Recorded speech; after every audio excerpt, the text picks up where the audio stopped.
ବର୍ଷା ଦିନରେ ସମସ୍ତଙ୍କୁ ଭଲ ଲାଗେ ଆଉ ସେଇ ବର୍ଷାରେ ଭିଜିବାକୁ ଆହୁରି ଭଲ ଲାଗେ।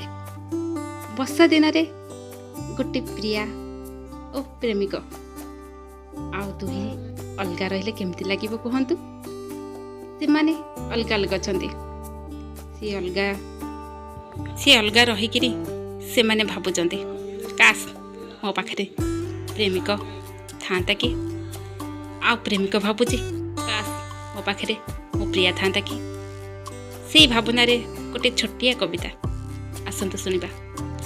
ବର୍ଷାରେ ପ୍ରିୟା ମୋର, ଧୀରେ ଧୀରେ ପଡ଼େ ପବନ ଗତି, ମୋ ପ୍ରିୟାର ଦେଶରେ ବାତ୍ୟାର କରାଳ ସ୍ଥିତି।